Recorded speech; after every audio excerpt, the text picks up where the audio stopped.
E hoje vamos abordar um caso clínico de um homem de 34 anos que foi a um hospital e depois a um posto de saúde e nenhum deles descobriram o que ele tinha. E 2 dias depois, ele estava a minutos de perder a sua perna. E você vai ter que montar comigo esse quebra-cabeças até o fim para saber o que realmente aconteceu com ele. Então preste muita atenção, porque serão 9 peças do nosso quebra-cabeças. E eu espero que ao fim desse vídeo, você seja capaz de identificar esse diagnóstico e vamos fazer juntos. Eu já te adianto que se trata de um diagnóstico difícil, para que se um dia acontecer com você ou algum conhecido seu, você seja capaz de auxiliá-lo. Eu me chamo Kaique, sou médico clínico e eu estava em casa, era a véspera desse último Natal, era uma noite de terça-feira. Minha família se reuniu para comemorar, essa é a data que a gente mais gosta de comemorar. Eu já tinha ceiado e fui para a cama deitar. Era por volta de 2 horas da manhã, acabei indo dormir mais cedo porque eu tinha plantão no outro dia. E eu tava deitadinho já, bem quentinho na minha cama, quando eu escuto minha prima me chamando na sala. Kaique!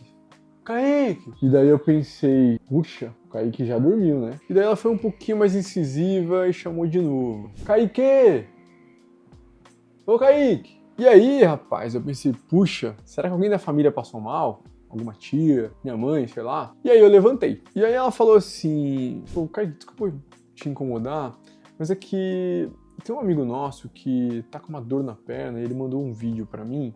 Será que você podia dar uma olhadinha? Daí eu pensei, caramba, pro cara tá pedindo ajuda numa madrugada de Natal, porque deve ser uma dor importante. Então essa é a primeira peça do nosso quebra-cabeça. Uma dor importante. E aí ela me mostrou esse vídeo aqui, ó. E às vezes a informação, ela aparece meio jogada assim mesmo. Às vezes o paciente, a pessoa, ela vem mostrando que mas tá afligindo ela. Assim como você está confuso, na hora também eu só olhei o vídeo e falei o que aconteceu com ele. E a história foi o seguinte, há 2 dias atrás, ele tinha ido a um show de pagode com a namorada e os amigos. E em dado momento do show, a namorada, sem querer, derramou bebida numa mulher que estava no show, que ela não conhecia. Ora, situação extremamente comum em um ambiente desses. Às vezes a pessoa tá passando, esbarra, derrama bebida na roupa, no braço. Porém, essa mulher que ficou molhada ficou extremamente brava e empurrou a namorada desse nosso paciente. E aí que a confusão começou, porque aí envolveu o namorado dessa moça que estava molhada, os amigos dessa moça também. E aí que nosso paciente chegou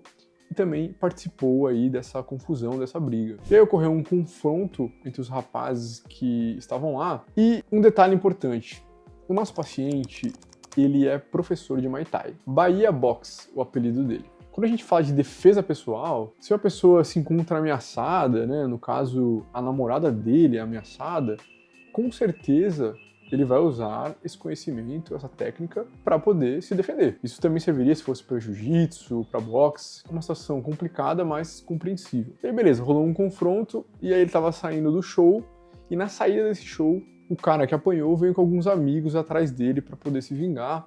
E os seguranças prontamente entenderam ali o que estava acontecendo. E um dos seguranças que estava lá era muito grande, era muito forte. E esse segurança, em dado momento, se desequilibrou e caiu em cima da perna esquerda dele, por cima do joelho e da perna. E na hora que o segurança se levantou, o Bahia não conseguiu se levantar porque estava com muita dor na perna. Daí os seguranças acabaram chamando o SAMU para levar ele para um hospital. Isso era domingo à noite depois do show. No hospital, o ortopedista examinou ele, olhou o raio-x e viu que não tinha nenhuma fratura na perna dele, nem no joelho. Mas ele acabou receitando um imobilizador de perna, um brace, tipo uma tala, para deixar imobilizado, porque ele achou que tinha alguma lesão no ligamento ali do joelho, que seria visto posteriormente, e que devia ter se lesionado quando o segurança caiu em cima dele. E essa é a nossa segunda peça do quebra-cabeças, esse tipo de tala, dessa imobilização da perna dele. E beleza, ele foi embora para casa. Mas na segunda-feira a dor aumentou e o inchaço também aumentou. E essas são a terceira e a nossa quarta peças do quebra-cabeças. Uma pior importante desses sintomas. E aí, ele preocupado, foi procurar o posto de saúde. O médico do posto de saúde olhou, tirou a tala e falou, cara, tá meio esquisito isso aí, né? Deixa assim a tala mesmo, mas eu acho que você precisa fazer um ultrassom. Mas como não tem ultrassom no posto, ele não achou que se tratava também de uma urgência, deixou um remédio para dor para ele, um tramal, uma dipirona, e mandou ele para casa. E ele foi embora para casa pensando assim, puxa, estamos aqui nesse período de Natal, né, de véspera de Natal, não vou conseguir marcar o ultrassom agora, vai ser difícil, vou esperar o Natal passar para poder marcar. Olha o pensamento. E aí, na terça, a dor piorou mais ainda e o inchaço piorou mais ainda. E aí foi que minha prima, quando foi visitar ele com meu primo, que eles sempre costumam visitar ele na noite de Natal, viu que ele não estava junto com a família dele, reunida para poder festejar o Natal, e perguntaram, pô, onde está o Bahia Box? A esposa dele falou assim, ele tá no quarto, porque ele machucou a perna, não tá muito legal. E agora sim nós vamos ver aquele vídeo inicial. E ele vai ser a nossa quinta peça do quebra-cabeças. Eu quero que você dê uma olhada e veja o que meu primo pergunta no vídeo. Você não tá sentindo nada aí? Nada. Aí já começa a sentir já. Aí assim começa a sentir.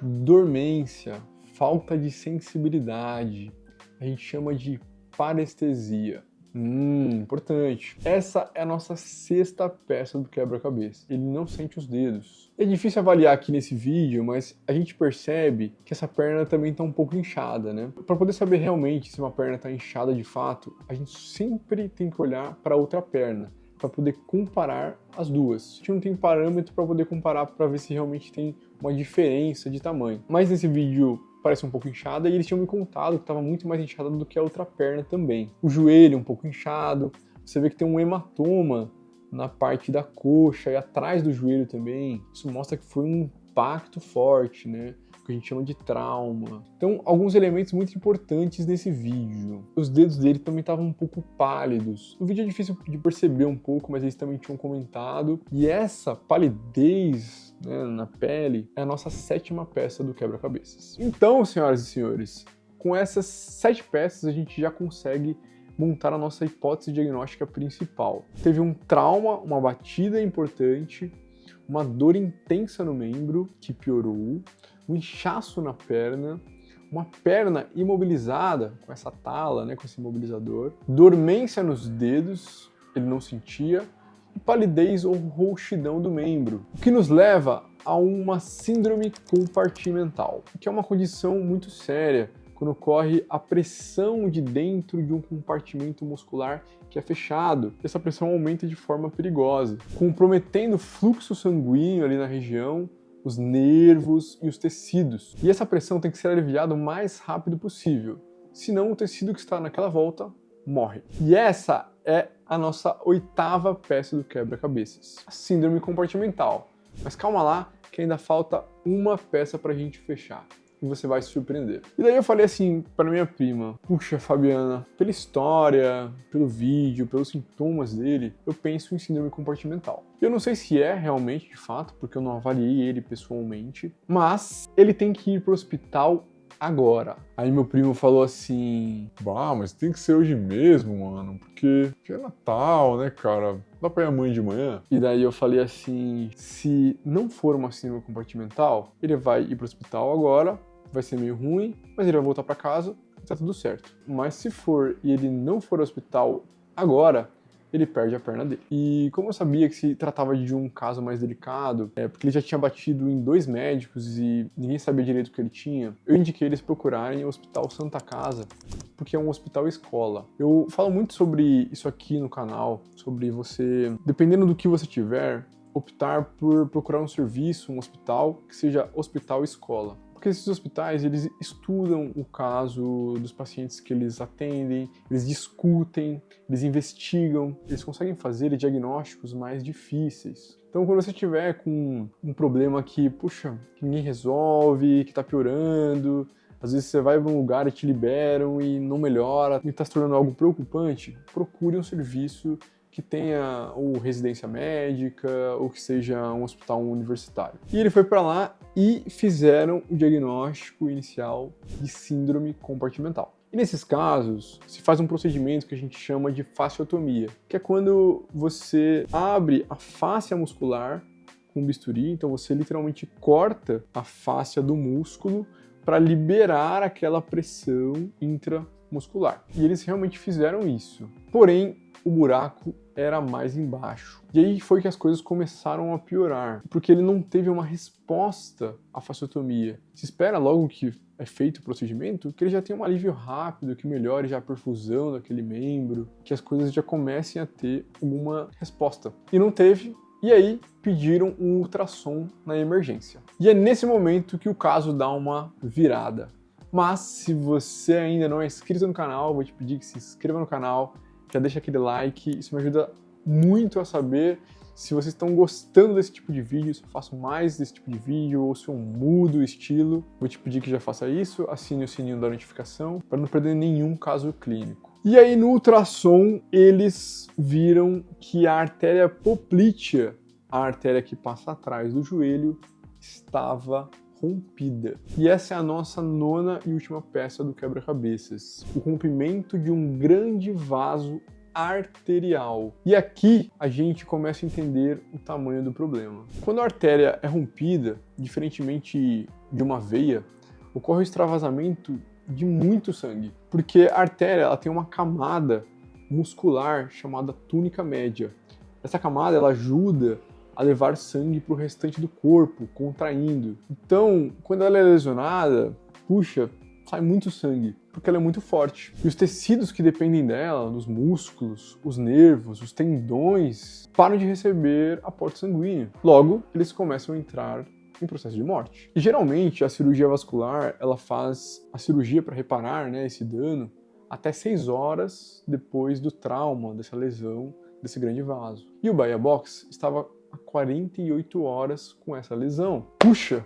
Então, cirurgiões foram para a mesa rápido, passaram a cirurgia correndo, levaram ele lá, fizeram a cirurgia, já alertando a acompanhante dele, a namorada, que existia uma grande possibilidade de amputarem a perna dele, e desse reparo não ser efetivo, porque se passaram muitas horas. Pô, aí você pode me perguntar assim, puxa, Kaique, mas como é que ele não perdeu a perna? Foi tanto tempo. Primeiro, se ele chegasse no hospital depois de 3 horas do que ele chegou, depois de 6 horas, depois de 1 dia, 2 dias, lembra que ele estava esperando o Natal acabar, ele teria amputado a perna. E segundo que, por mais que sangrava muito internamente, às vezes o que acontece é que foi um trauma fechado, né? Foi uma batida fechada, aquele sangue ele vai se acumulando, mas ele vai fazendo coágulos, e aí ele tampa temporariamente aquela lesão, daí ele mexe um pouco a perna, e aí volta a sangrar um pouquinho mais, depois ela tampona de novo. Então provavelmente esse sangramento teve uma progressão um pouco mais lenta. Então o Bahia Box passou por várias horas de cirurgia. Então eles tiraram a veia safena da perna esquerda e enxertaram na perna direita, no local que tinha ocorrido a lesão da artéria poplítea. Ele ficou 5 dias na UTI, 23 dias internado, passou por outras cirurgias também, porque tinha questões de ligamentos, tinha questão da ortopedia também, de rompimentos de ligamentos importantes. Também não se sabia se o enxerto seria efetivo, justamente por conta dessa demora que teve até ele chegar na sala de cirurgia. E esse é um vídeo dele atual. Ele voltou a dar aulas de Muay Thai, claro que de maneira adaptada, né? Ele ainda está em recuperação, mas ele não perdeu a perna. Porque após o enxerto, ele teve uma recuperação ali em torno de 25% ali do dedão, que é o que representa a maior extremidade do membro dele. E ele foi fazendo fisioterapia e também com muita vontade, né, de querer melhorar, de querer evoluir. Ele conseguiu retomar o movimento aí em torno de 75% e evoluindo a cada dia, 1% a cada dia. E até os cirurgiões vasculares ficaram surpresos com essa recuperação, literalmente um milagre de Deus. Então, só organizando um raciocínio clínico para a gente entender o que aconteceu com ele. Ele teve um trauma na perna, uma batida, que fez com que a artéria poplítea fosse rompida. Isso fez um extravasamento de sangue. Junto ao uso do imobilizador, aquela tala, foi aumentando a pressão daquele membro. E todo esse tempo sem fazer a cirurgia, sem reparar aquela artéria, levou a uma síndrome compartimental que leva à morte de vários tecidos, de nervos, sensibilidade, de ligamentos, de tendões importantes daquela região. E eu só queria tirar uma dúvida que pode ter passado na sua cabeça, que eu tenho certeza que passou para a maioria da cabeça de vocês. E aqueles médicos que atenderam ele? O primeiro médico, o ortopedista e o médico do posto. Como é que eles deixaram passar isso? A gente tem uma frase famigerada na medicina que diz assim: é muito fácil ser médico do dia seguinte. O que significa dizer que o ortopedista que recebeu inicialmente o caso do Bahia Box, olhou para tudo que aconteceu, para a história, examinou ele, fez o raio-x e liberou. Provavelmente, na primeira avaliação, ele não estava com hematoma, ele não estava com um inchaço muito importante, ele não estava com perda na sensibilidade, porque ele não tinha, ainda naquele momento, uma síndrome compartimental. Ele não tinha aquela dor importante que ele chegou pra gente na terça-feira, às 2 da manhã, na véspera de Natal, aliás, no Natal. Porque um cara que chega pra mim, na emergência, falando que o segurança caiu em cima dele, que ele tá com uma dor na perna e não tem fratura, puxa, eu não vou pensar que rompeu a artéria poplítea dele. Aliás, isso é uma coisa rara de acontecer, né? Mas porque a artéria é um vaso muito forte. E não se tratou aqui de um acidente de moto, de carro, né? Uma queda de uma altura muito importante. Então, naturalmente, o ortopedista ele não vai palpar pulso para ver se tem pulso presente, né? E o médico da UBS, eu não sei como estava o exame dele, o exame físico naquele momento, mas nem todo médico já viu uma síndrome compartimental na sua frente. E o fato dele já ter tirado aquela tala, aquele brace, puxa, aquilo já foi muito bom, porque diminui um pouco, né, aquela pressão ali, aquele represamento ali do membro. Então, de alguma maneira, já foi um avanço. E embora a síndrome compartimental seja uma condição que todo médico deva conhecer, ter experiência de ver uma ajuda muito. E quando eu olhei a história dele, o vídeo, os sintomas, eu suspeitei. Mas eu era o médico do dia seguinte. De certa forma, me traz mais clareza para fazer diagnósticos mais difíceis, como foi o caso dele. E aí? O que você achou do caso do Bahia Box? Escreve aqui nos comentários para mim. Eu quero saber a sua opinião. E para você, Bahia, nunca esqueça o cuidado que Deus teve com a sua vida. E como Ele cuidou de você com cada detalhe, tudo se encaixando perfeitamente, sem tirar nem pôr. E eu deixo com você, que ficou até agora comigo nesse vídeo, um recado do Bahia Box. Um abraço apertado e até a próxima. Boa família, Ítalo falando aqui. Passando primeiramente para agradecer a Deus por tudo que Ele fez na minha vida, tem feito e acredito que vai fazer. Agradeço também ao Dr. Kaique, naquele momento, né, que meu irmão e minha irmã, o Jefferson Chinês e a Fabiana, passaram o meu vídeo para ele conseguiu enxergar, né, naquele momento pediu para eu ir imediato para o hospital, eu fui, consegui fazer minha cirurgia, né? Não foi fácil, mas Deus na frente sempre. Sou muito grato a todos eles, né? A todos os meus amigos, meus alunos, os meus familiares que nunca soltaram a minha mão. E vamos para cima e nada nem ninguém pode nos parar. Quando nós acreditamos, temos fé, tá? Que Deus possa abençoar todos vocês que sempre me apoiaram. Santa Casa, Oni Santana, os fisioterapeutas, o Dr. Kaique, meus amigos, meus alunos, minha família.